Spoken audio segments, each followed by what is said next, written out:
Un cordial saludo para todos. He estado ya en un par de ocasiones a lo largo de este maravilloso congreso de endocrino y Aprending Health con ustedes. Espero no volverme cansón. Como ustedes muy bien saben, mis dos pasiones en la medicina son la diabetes mellitus tipo 2 y la obesidad. Y quiero hablarles precisamente en este espacio de la obesidad. La obesidad como enfermedad. La obesidad como una entidad que no es simplemente un problema estético o banal, sino que es verdaderamente una enfermedad que causa estragos y que está afectando a un gran porcentaje de la humanidad y a un gran porcentaje de colombianos. Para hablar de obesidad, yo creo que vale la pena pensar un poquito en cómo se regula el peso. Y hay que partir de eso. Miren, el peso del ser humano, y yo podría decir que de todos los animales, es regulado. Nuestro cerebro intenta mantener un peso estable. A él no le conviene ni que nos subamos mucho ni que nos bajemos. Para sobrevivir en este mundo hay que tener un equilibrio en el peso.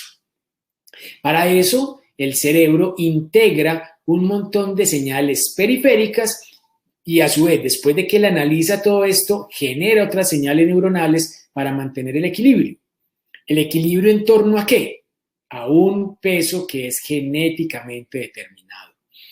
Eso de los pesos ideales no existe, eso es falso, no existe ningún peso ideal. Eso es un invento que se hizo en los años 50 completamente arbitrario, donde decían que una persona, un hombre, por ejemplo, de unos 70 tenía que pesar 70 kilos, y eso es falso. Uno puede heredar una tendencia que de pronto su margen sea más arriba o sea más abajo, dependiendo de la constitución de la persona. Pero esos numeritos han generado un daño terrible, porque uno puede estar muy bien, pero ser de constitución más pesada y sentirse mal, acomplejado, porque está por encima y nunca alcanza ese famosísimo peso ideal. Entonces, miren, nuestro cerebro tiene ese rango genéticamente determinado y comienza a captar las señales que vienen de la periferia. Esas señales vienen del tejido adiposo, principalmente la leptina, y esa es una de las más importantes.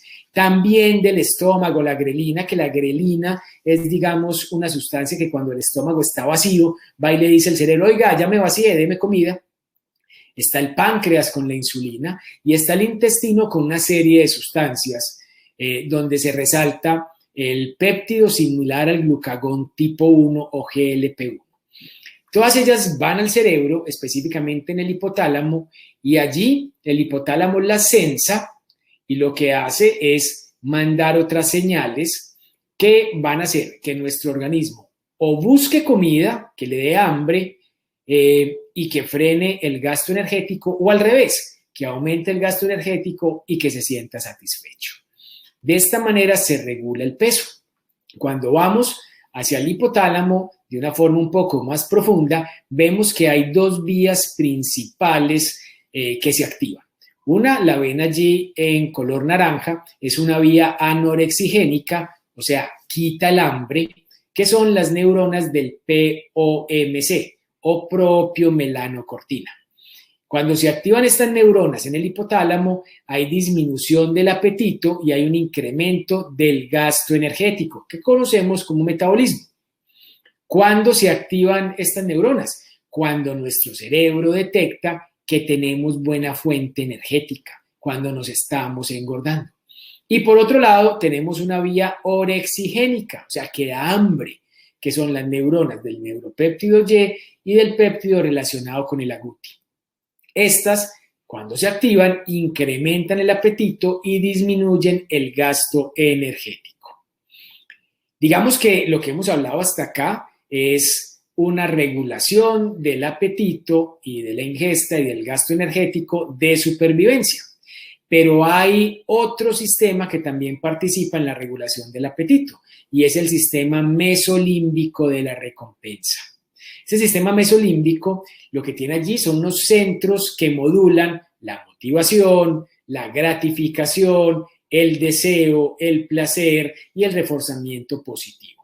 Entonces, cuando se activa allí hay placer, hay una señalización de receptores de dopamina, de opioides, y básicamente fue necesario que se desarrollara allí en el sistema mesolímbico una recompensa en relación con la comida en aquellas épocas donde la comida escaseaba. Entonces, nuestro organismo tenía que sentir mucho placer por las comidas que eran altamente palatables, como las grasas y el azúcar, porque ellas eran las que más energía nos podían dar. Entonces, el cavernícola no se podía entretener comiéndose una lechuga en vez de comerse un tronco de miel, porque probablemente con el tronco de miel iba a tener energía para sobrevivir más tiempo, ¿sí? Entonces, nuestro sistema mesolímbico ama el azúcar y ama la grasa.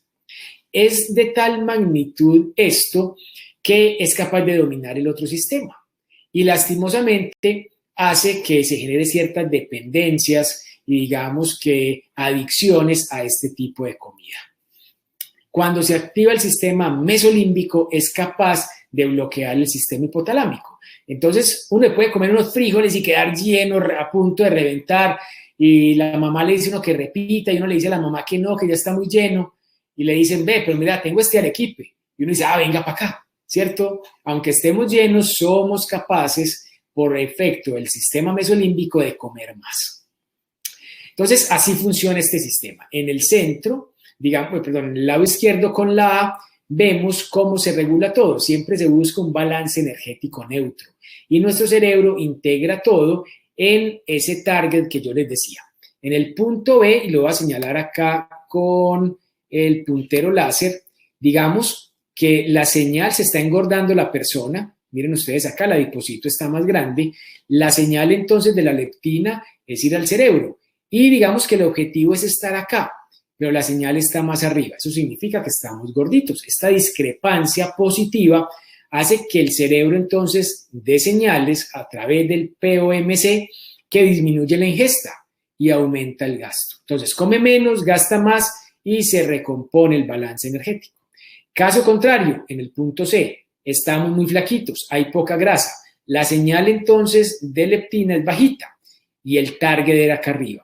Esta discrepancia negativa lleva a que se bloquee el POMC y se active el neuropéptido YY, las neuronas del neuropéptido YY que dan hambre, entonces se aumenta la ingesta, pero se vuelve muy eficiente el organismo y disminuye el gasto. Eso hace que cualquier cosita que coma lo engorde, ¿sí? Esto permite entonces mantener un equilibrio.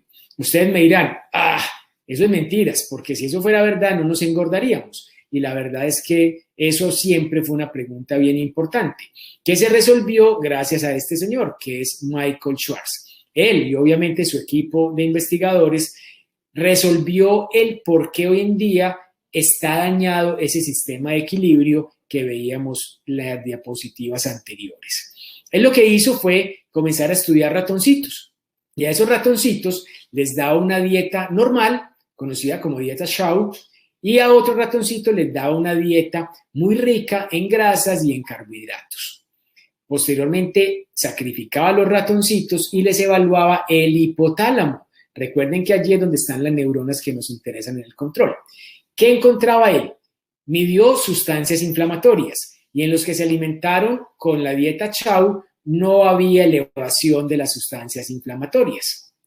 Pero en los que se alimentaron con una dieta rica en grasas y carbohidratos, en azúcares, miren ustedes cómo se elevaron las sustancias inflamatorias. Entonces, la primera conclusión que tenía el doctor Schwartz era que ciertos tipos de alimentos inflaman las neuronas que hay en el hipotálamo. Cuando estas neuronas se inflaman, no son capaces de detectar las señales periféricas de las que hablábamos ahora, muy especialmente de la leptina. Entonces, si yo estoy aumentando de peso, pero mi cerebro no es capaz de detectar que eso está ocurriendo, no hace los ajustes que les mostré que se hacían.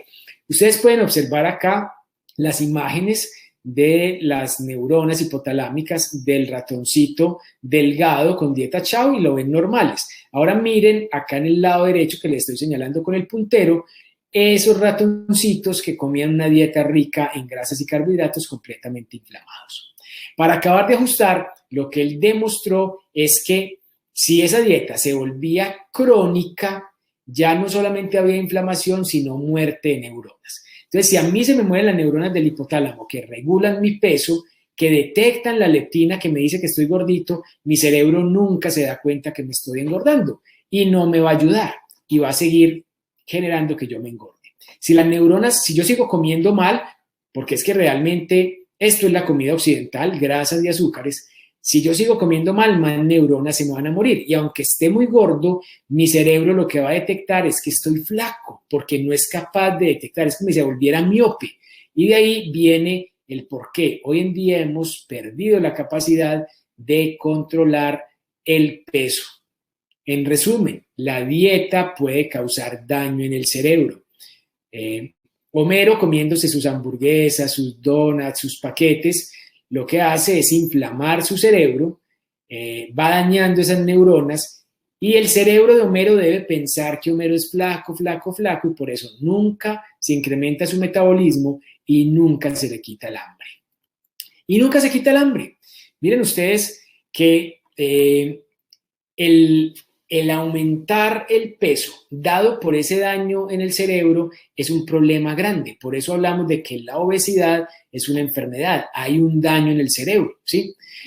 Este es un estudio bien interesante que cogió a pacientes que habían logrado perder peso en forma exitosa. Antes de perder peso, les midieron las hormonas que yo les mencionaba ahora que daban hambre, la grelina, péptido YY, colecistoquinina, ¿sí? Y se las midieron a las 8 semanas después de haber logrado perder peso y después, un año después, a 62 semanas. ¿Qué se encontró? Que todas las sustancias que dan hambre en los pacientes que pierden peso están supremamente elevadas, sobre todo al año después de haber perdido peso. O sea, el cuerpo de estas personas lo que está sintiendo es que está muy flaco, aunque todavía esté gordo, porque está engañado a nivel del cerebro, porque se han dañado las neuronas que captan. Entonces él está tratando de defender esa flacura tan horrible y aumenta el hambre. Pero adicionalmente, en el paciente que pierde peso, se frena el metabolismo. Ustedes ven acá en los rombos oscuros cómo es el metabolismo de un grupo de personas antes de perder peso. Y ven en los cuadros y en los círculos que no están rellenos el metabolismo de las mismas personas después de perder peso, a las 8 semanas y a las 52 semanas en los cuadros. ¿Qué observamos? Que el metabolismo de las personas cuando pierden peso cae, el gasto energético cae. Es una respuesta de nuestro organismo tratando de recuperar el peso perdido. Entonces, muchas veces nosotros vemos que nuestros pacientes reganan peso y pensamos es que son unos flojos, que les falta ponerle berraquera, y mentiras, que hay un daño en el hipotálamo y el cuerpo está tratando equivocadamente de volver a recuperar el peso de esa persona. Lo que más se afecta es el gasto energético en ejercicio. Resulta que una persona cuando hace ejercicio estando gordita se gasta 1000 calorías. Cuando hace el mismo ejercicio estando ya después de rebajar peso se gasta alrededor de un 30% menos, o sea, unas 700 calorías.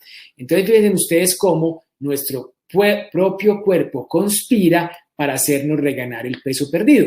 Y eso lo vemos en todos estos estudios. Mire, estos son estudios exitosísimos en la pérdida de peso. En la línea inicial es el 0, de donde arrancan. Y tenemos grupos de pacientes, porque son estudios con pérdidas de hasta 30 kilos, 30 kilos. ¿Qué pasa en el seguimiento? Cuando lo miramos a largo plazo, de esos 30 se han recuperado 25 y al final del estudio solamente habían 5 kilos perdidos. Y en muchos de esos estudios, dependiendo del tiempo de evolución, inclusive se están más pesados de lo que estaban antes del inicio del estudio. Esto creo yo que tiene mucho que ver con que si reganamos peso con comida inapropiada, mencionamos ahora grasas trans y carbohidratos, se mueren más neuronas y el cerebro va a ir hacia más arriba. O sea, la tendencia normal después de perder peso es a reganar el peso perdido. Entonces, ¿qué hacer? No tratamos la obesidad, no, por el contrario. Esta charla es para invitarlos a que tratemos la obesidad.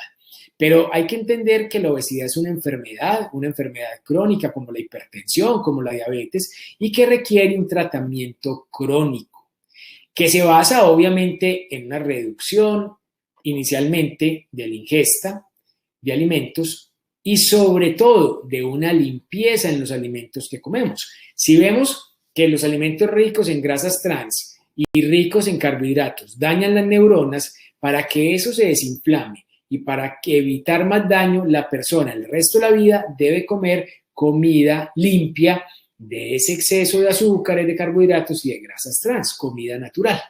Segundo, tiene que haber actividad física. El gasto tiene que incrementar. Y si lo dijimos que después de perder peso, el metabolismo se frena, piedra angular del mantenimiento de la pérdida de peso a largo plazo sería el ejercicio.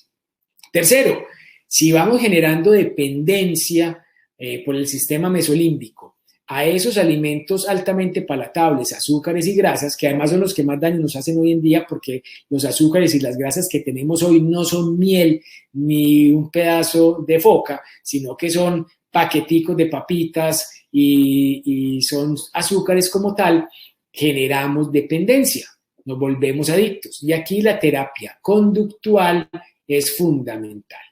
Pero no podemos quedarnos ahí, porque estos tres elementos generalmente no han sido suficientes para que nuestros pacientes logren mantener una pérdida de peso a largo plazo. Se requiere la ayuda de los medicamentos y de la cirugía. El tratamiento combinado es más exitoso que cualquier intervención individual. Yo les quiero mostrar a ustedes esta imagen y quiero que la conserven. Miren, aquí en azul clarito vemos el efecto en la pérdida de peso a un año cuando solo utilizamos medicamentos, ¿sí? En gris vemos la pérdida de peso a un año cuando utilizamos dieta y ejercicio sola, ¿sí? Y aquí vemos la terapia combinada. Cuando nosotros combinamos dieta, ejercicio y medicamentos, los beneficios se potencializan. Entonces, yo aquí les diría a ustedes que los medicamentos solos no sirven. Si ustedes van a mandar un medicamento y no lo van a acompañar de cambios terapéuticos en el estilo de vida, no lo hagan, ¿sí? Potencialicen las herramientas que tenemos y nos va a ir mucho mejor. Pero definitivamente es importante tener claro que cuando estamos hablando de obesidad y hacemos un tratamiento, nosotros no estamos buscando una pérdida de peso estética. Y eso es muy importante porque los pacientes le consultan a uno y lo que quieren es perder 20, 30, 40 kilos de peso y que la piel les quede como los de esta modelo que vemos acá y sin una estría, sin una celulitis. Lastimosamente, si ya tenemos obesidad, nosotros lo que estamos tratando es de recuperar la salud a través de la pérdida de peso. Y yo quiero cambiar ese mensaje que siempre tenemos de, doctor, ¿y cuántos kilos tengo que bajar? Doctor, ¿y con este tratamiento cuánto bajo? No. Yo estoy cambiándole su estado de salud actual. Porque es que la obesidad afecta a la salud por todos lados. Miren, cuando uno tiene obesidad, por un lado hay una serie de daños metabólicos. Todos sabemos que con el inicio de la obesidad hay incremento del riesgo de diabetes, de gota por ácido úrico, de eventos cardiovasculares, también de asma, de cálculos biliares, de infertilidad y de algo muy importante que no hablamos. El principal factor de riesgo hoy en día para la aparición de múltiples cánceres es la obesidad. Pero además del daño metabólico, la obesidad también nos genera un daño mecánico, donde recontamos con la apnea del sueño, las lumbalgias, las artrosis, la incontinencia y a la final lleva a una limitación funcional física. Y hay una tercera esfera que yo quiero resaltar y es la mental.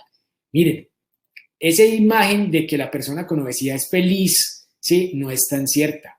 La mayoría de los pacientes, o mejor no lo digamos así, los estudios que nos muestran que hay un porcentaje muy alto de pacientes con obesidad que sufren de depresión, de ansiedad, que no son tan felices como nos pintan en las películas y adicionalmente, si esto se da desde la niñez, hay dificultades para el relacionamiento, menor rendimiento escolar y se afecta toda la autoestima de estos niños y adolescentes. Entonces, la obesidad sabemos que es una enfermedad crónica por lo que hemos hablado anteriormente del daño hipotalámico, pero además conlleva a una cantidad de complicaciones como las que les estoy mostrando. La buena noticia es que estas complicaciones todas se pueden reversar y que incluso no se necesita una pérdida masiva de peso para que se den beneficios. Miren, un 5% de pérdida de peso ya nos reduce el riesgo de diabetes, nos reduce el riesgo cardiovascular, mejora el perfil lipídico, mejora la presión arterial, el dolor osteoartrítico mejora muchísimo, la apnea obstructiva del sueño y la calidad de vida. Entonces, no necesitamos volver a tener un peso completamente saludable para tener beneficios. Si estamos obesos y bajamos un 5% o más, vamos a tener grandes beneficios. Obviamente, a mayor porcentaje de pérdida, mucho mejor. Pero yo quiero resaltar que cualquier kilo de peso que se pierde y se sostenga más de un año ofrece beneficios, ¿sí? No hay que despreciar cuando el paciente pierde 3, 4 kilos, que nos puede parecer que con eso no sale de la obesidad, y es verdad, puede que no salga de la obesidad, pero su salud sí mejora en forma significativa. Frente a los medicamentos, ¿qué hacer? Pues miren, en Colombia contamos con Orlistat desde hace muchos años, pero en los últimos años tenemos otro medicamento muy efectivo que nos puede ayudar a controlar la obesidad, que es la liraglutida. Ya la conocíamos en el contexto de diabetes. Ahora tenemos aprobación de liraglutida, Saxenda, para el manejo de obesidad. ¿Y por qué sirve? Porque es que la liraglutida influye en el sistema nervioso central. Esta es fotografías de resonancia con liraglutida marcada de manera fluorescente, y ustedes pueden ver cómo ella se deposita a nivel hipotalámico en todos aquellos centros neuronales que vimos en las primeras diapositivas que influyen en el manejo del peso. Entonces, la liraglutida va directamente hacia aquel sistema mesolímbico de la recompensa y también hacia el sistema hipotalámico que regula la ingesta de alimentos y el gasto energético en los ratones, y lo mismo ocurre en humanos. Esto, en términos netos, ¿en qué se traduce?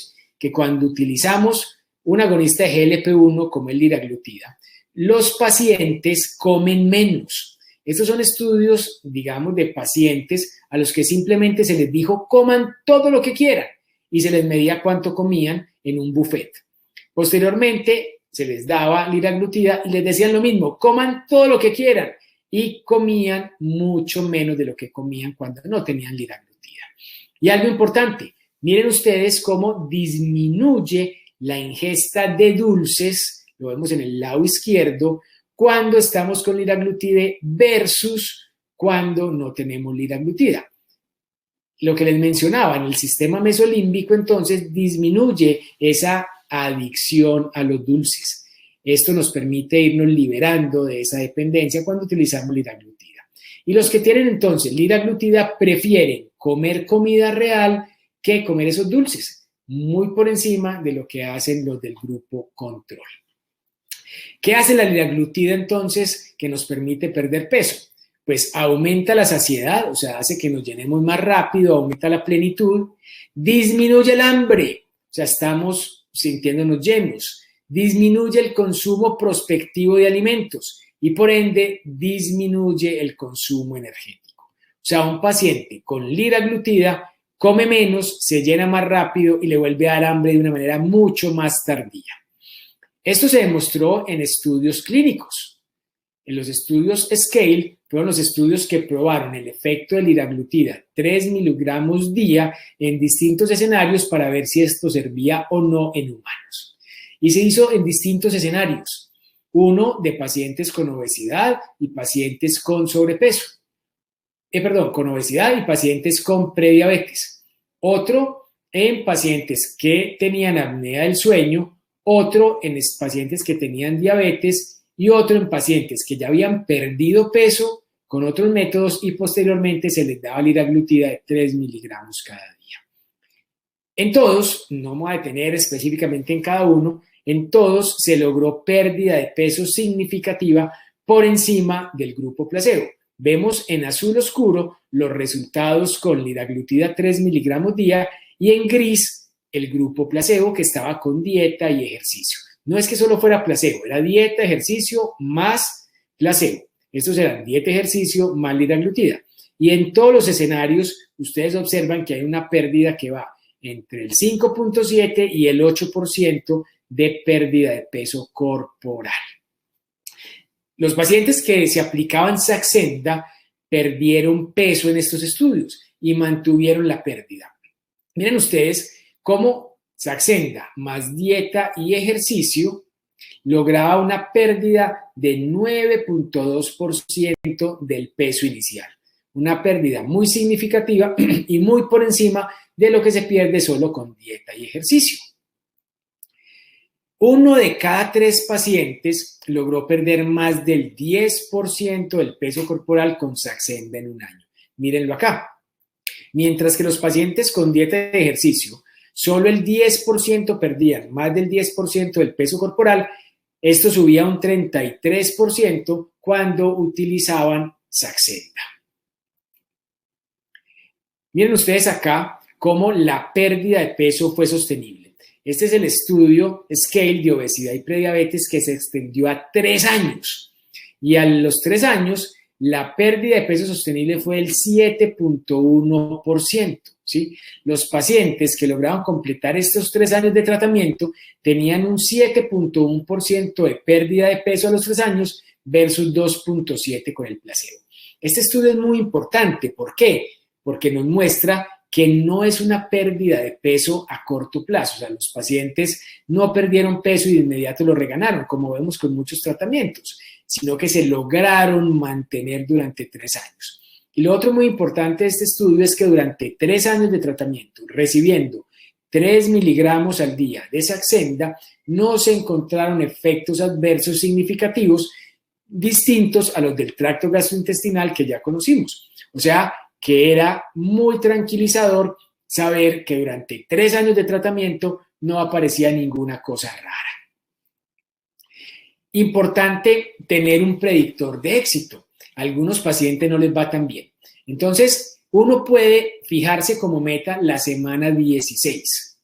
¿Y qué podemos ver allí? Miren, cuando un paciente a la semana 16 ha perdido más del 5% del peso corporal, ¿sí? Generalmente logra una pérdida de peso promedio de más del 10% del peso al año.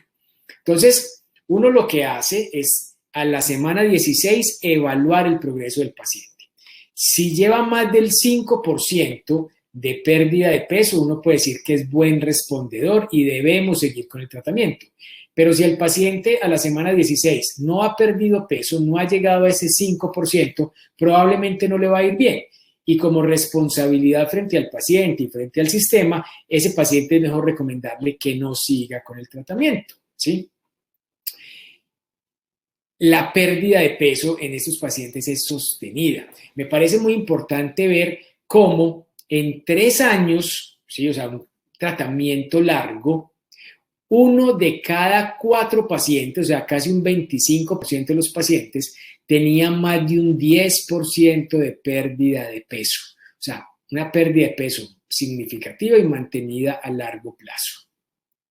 Y algo muy importante es que se debe combinar Saxenda con una dieta y una actividad física importante. Hay un estudio muy bonito que es el Scale de mantenimiento. En este Scale de mantenimiento, ¿qué se hizo? Al principio los pacientes no recibieron Saxenda, sino que se pusieron con una dieta intensa y ejercicio, ¿sí? Entonces, lo que se vio es que hay una pérdida del 6% del peso corporal. Cuando se lograba perder ese 6% de peso corporal, ¿cierto? Lo que se hizo fue que ahí se aleatorizaron pacientes, unos a recibir placebo y otros a recibir Saxenda. ¿Qué se encontró? Que los que recibieron placebo no tuvieron un beneficio mayor al que ya habían alcanzado con la dieta y el ejercicio, pero aquellos que recibieron Saxenda sí tuvieron otro beneficio adicional y lograron bajar otro 6.2% adicional de peso, o sea, logrando una pérdida total del 12.2%. Ya habían perdido un 6% con dieta y ejercicio y ahora se les adicionaba Saxenda y lograban perder otro 12.2%. O sea que Saxenda tiene gran utilidad en distintos escenarios del manejo de la pérdida de peso. Esto en salud también se vio con resultados benéficos. Miren ustedes cómo los pacientes con Saxenda, que son los que vemos aquí en las barras coloridas, bajaron más la presión arterial sistólica y diastólica que los pacientes en placebo. En los pacientes que recibieron tratamiento con Saxenda y tenían prediabetes, el 69% de ellos retornaron a la normoglicemia, volvieron a estar completamente normal en esos valores de glicemia. Y algo bien llamativo es que en los pacientes con prediabetes que recibieron Saxenda se presentó una reducción del 80% del riesgo de pasar a diabetes tipo 2. Estos son números muy significativos. Ustedes no sé si recuerdan que en el estudio de prevención de diabetes, el DPP, que utilizó metformina, la reducción del riesgo de pasar a diabetes con metformina fue del 31%. Aquí estamos hablando del 80% de reducción del riesgo de pasar de prediabetes a diabetes. Son números muy, muy significativos. Entonces, ¿cómo podría ser el flujograma normal del manejo de nuestros pacientes con Saxenda? Entonces, arrancamos con 0.6 miligramos, lo arrancamos acá. A la semana vamos escalando, subimos a 1,2, la semana siguiente 2,4, la que sigue, 1,2, la que sigue 1,8, la que sigue 2,4 y finalmente a la semana quinta estaríamos en 3 miligramos al día. De ahí nos vamos con esos 3 miligramos hasta la semana 16. En la semana 16 evaluamos cómo ha sido el comportamiento. Si tenemos más de un 5% de pérdida de peso corporal, hay que seguir el tratamiento, ya que las posibilidades de que ese paciente pierda más del 10% del peso corporal al año son muy altas. Pero si estamos por debajo de una pérdida del 5%, es mejor parar el tratamiento. Este paciente no es un buen respondedor y no se justifica seguir adelante si a la semana 16 no ha logrado esa pérdida mayor al 5% del peso corporal. Yo quiero traducir esto en experiencias de la vida real. Miren, esta es una paciente mía, Claudia Patricia, de 49 años. Ella ha sido muy sana, pero desde hace 5 años que está en un proyecto en Cundinamarca, comenzó a ganar peso, ha tenido mucho estrés, su salud ha cambiado, la encontraron hipertensa, con aparición de acné en área mandibular, con estreñimientos, cefaleas constantes, ciclos menstruales abundantes e irregulares. Ella refiere cuidarse con la alimentación, no consume azúcar, no le gustan los dulces, evita de hecho las frutas dulces, pero cuando le da ansiedad se excede en pan, productos de panadería, sobre todo en la tarde y en la noche. A esa hora la coge la ansiedad. Baila de 3 a 5 veces por semana, 90 minutos en promedio. Ginecología la vio 6 meses atrás y le hicieron diagnóstico de síndrome de ovario androgénico o síndrome de ovario poliquístico y la mandaron a endocrinología para ayudarla. Dermatología también la vio y le inició isotretinoína para el acné. Estos son los paraclínicos que ella nos trajo, donde ustedes pueden ver que la tiroides está bien, toda la parte de perfil lipídico está muy bien, no tiene hiperglicemia, no tiene transaminitis, todo está perfecto. Al examen general no tiene bocio y, como les decía yo, tiene acné moderado en fase cicatrizal. Se le hace un pesaje. Esta es la imagen del informe que me da mi pesa, que me muestra algo de análisis de composición corporal, y ella está con 70.8 kilos de peso, que si lo representamos acá para su índice de masa corporal, nos da 29,1, un sobrepeso grado 2. Llama la atención la grasa. Miren ustedes acá, tiene un 38.4% de su cuerpo en grasa, que está muy cercano a la obesidad. Recordemos que en mujeres a esta edad es normal la grasa entre el 22 y el 33%.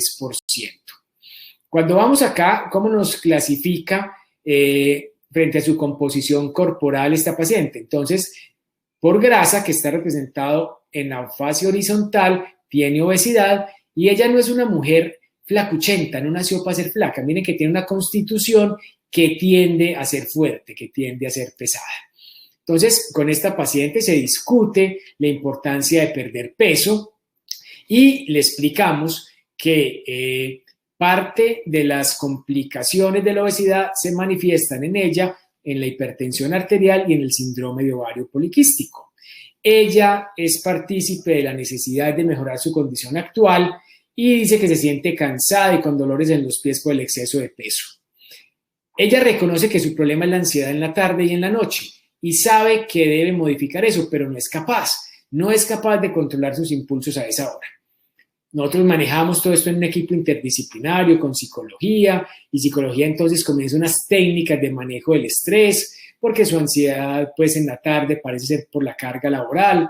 Deportología acordó que ella debería seguir con el baile, pero le dejaron algunos ejercicios de fortalecimiento para el final de cada sesión de baile. Con nutrición se reforzó el contenido de vegetales y proteína en el almuerzo y la cena para evitar la necesidad de comidas poco saludables en la tarde y en la noche, y se le ofrecieron opciones de snack saludable en la tarde y en la noche.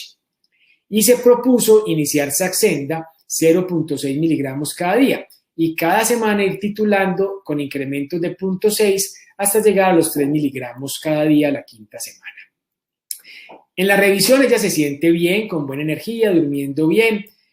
Ahora siente que es muy fácil controlar el impulso de comer en la tarde y en la noche, que era el momento más difícil. Esto es lo que básicamente queríamos con el Saxenda, que disminuyera esa ansiedad. Ha seguido el plan de alimentación sin falla, sigue bailando, pero no siempre pues lo logra hacer, y nota mejoría del acné, del periodo menstrual, y la última vez fue regular y menos abundante. No ha tenido problemas con la aplicación del Saxenda y no ha tenido ni náuseas ni vómito. Tuvimos que cancelar una de las consultas que iban a ser presenciales porque se hizo, pues tocó hacerla virtual porque teníamos COVID, y la paciente entonces nos refirió que tenía algo de frío y mareos leves, que sentía la ropa más amplia, que de salud estaba muy bien, que estaba con energía, sin hambre, el acné se había secado mucho, aunque aún tenía algún brotecito, y dice que en su casa estaba pesando 66 kilos, nos envió unos paraclínicos donde veíamos pues que los andrógenos habían mejorado mucho. Cuando ya viene a la siguiente revisión, que sí fue presencial, miren ustedes cómo ha bajado el peso, ya vamos en 67.4 y ya la grasa ha bajado, ya vamos en 34.3. En la evaluación, la última visita que tuvimos con ella, viene haciendo ejercicio, está ya ahora caminando y trotando, no tanto bailando, hace aparatos unas 3 veces por semana, la ropa ha cambiado mucho, ya está en talla 8, se siente muy bien, sin hambre y el acné ha secado. Y vemos ahora que su peso ya va en 64 kilos, la grasa está en un 34% y ya miren ustedes cómo ya esa grasita está muy cerca a entrar a un cajón que sería saludable. Su índice de masa corporal ya es de 26.3. Y aquí vemos la evolución entonces en el peso, en las evaluaciones que le pudimos hacer presenciales, y en cada vez que viene, miren ustedes que nos baja de a 3.4 kilos de peso. Esos son 6.8 kilos, que se acerca bastante a el 10%, ¿sí? Y eso lo estamos viendo en 4 meses de evolución. Y aquí vemos cómo ha bajado la grasa. La grasa sigue bajando en forma bastante apropiada.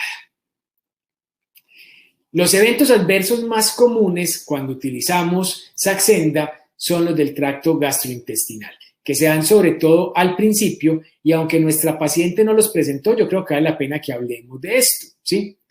Entonces, la titulación hecho de esta manera hace que tengamos la menor cantidad de eventos adversos. Si uno arranca con una dosis muy alta, probablemente tenga más eventos adversos. Haciéndolo de esta manera, subiendo de a 0.6 en 0.6, hay mayor tolerabilidad. No arranquen nunca un paciente con una dosis elevada. E incluso, si ustedes notan que en esa escalada se presentan síntomas, uno puede volver a la dosis previa y quedarse allí más semanas, ¿sí? Para evitar que se presenten síntomas. Tampoco es de afán tener que subir semana tras semana y llegar a los 3 miligramos en forma acelerada. Puede hacerse en forma paulatina, ¿sí? Como les decía, los principales eventos adversos son gastrointestinales, pero suelen ser leves y pasajeros. ¿Cómo hacer para evitarlos? Primero, comer poco y detenerse tan pronto se sienta el paciente satisfecho. Y no comer si no se tiene hambre. Estas indicaciones hay que dárselas al paciente. Si no tiene hambre, no coma. Segundo, comer despacio y masticar bien los alimentos. Cuando estamos utilizando Saxenda, si comemos muy rápido nos puede dar más náuseas. Tercero, evitar los alimentos ricos en grasa. Vemos con frecuencia que estos alimentos pueden desencadenar diarrea, malestar estomacal, distensiones. Y lo que les mencionaba hace un instante, uno puede reducir la dosis o permanecer más tiempo en la dosis tolerada, ¿sí? E incluso muchas veces podemos pasar la aplicación a la noche si en la mañana nos está dando lidia. ¿Qué hacer con mi paciente si llega a un peso saludable? Esto nos lo preguntan mucho y quiero culminar ya mi intervención respondiendo esto. Miren, hay que recordar que la obesidad es una enfermedad crónica, como dijimos desde el principio. Requiere tratamiento para toda la vida. Eso no significa que necesariamente sean medicamentos para toda la vida, pero el paciente con obesidad es como el paciente con hipertensión. Un paciente con hipertensión uno le arranca una serie de tratamientos. Muchas veces, si el paciente con hipertensión logra tener cambios de estilo de vida significativos, si logra perder peso en forma importante, uno le puede ir desmontando los medicamentos que tiene. Pero uno no quita los medicamentos porque la presión está normal. No, eso no lo hace uno. Con la obesidad es lo mismo. Uno siempre debe tener tratamiento con el paciente. Puede que el tratamiento sea con cambios en el estilo de vida, medicamentos, y más adelante puede uno ir cambiando y quedarse de pronto solo con cambios en el estilo de vida. Sí, eso es verdad, pero siempre tiene que tener tratamiento. El día que el paciente con obesidad deja el tratamiento, vuelve y se sube de peso, como les mostré. Entonces, mi mensaje final es definitivamente la obesidad es una enfermedad crónica, amerita tratamiento, y ahora contamos con un medicamento muy útil como es Saxenda, que con los tipsitos prácticos que les mencioné, creo que cualquiera de ustedes podría utilizar el medicamento en sus pacientes, siempre acompañado de lo que hemos hablado, de cambios en el estilo de vida y bregar a acompañarse de otros profesionales que le aporten a este paciente en manejo de la ansiedad, en buenos hábitos de alimentación y en ejercicio. Muchísimas gracias por su atención.